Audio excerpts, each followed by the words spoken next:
Apple, Google obviously have major market penetration with their hardware, with Chromebooks and with iPads.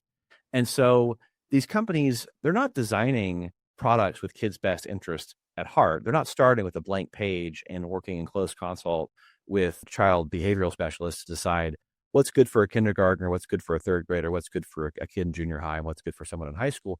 They're not doing any of that at all. They're starting with products that frankly couldn't sell or that they wanted to sell in other markets and were able to foist them onto public education. Chromebook was not a successful product until it found the education market. And iPads too had hit something of a plateau by the time that they were themselves foisted onto the education market. And so the result is clear: when you don't design things that educate kids, the academic performance fails. And so as learning has moved to computers, academic performance has fallen every single year since 2012, which is the year that one-to-one programs first began to gain widespread adoption. And so, the EdTech Law Center, what we would like to help usher in is a complete reimagining of technology at school. If the current paradigm is where kids are learning core subjects on computers, and in doing so, they're not learning the core subjects or how to use computers very well, we envision an explicit teaching about modern technology.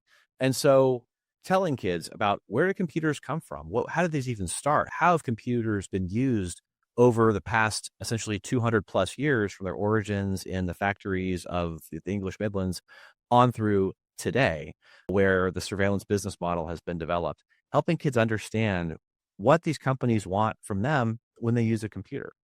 I would also teach kids how to recognize persuasive design or coercive design that manipulates people into staying on and using products much longer than they otherwise would voluntarily. The mark of persuasive design is just this exploitative business model that intends to monetize attention and maximize time on device. That is not a hallmark of a tool. A tool sits there. It doesn't want anything for you. A hammer doesn't want to be held, but an app wants to be used because it gets something from you when that happens. And teach kids well before you ever sit them down in front of a computer the conceptual and problem-solving skills that they would need and then how to use those computers as tools for creation and not simply as devices for consumption.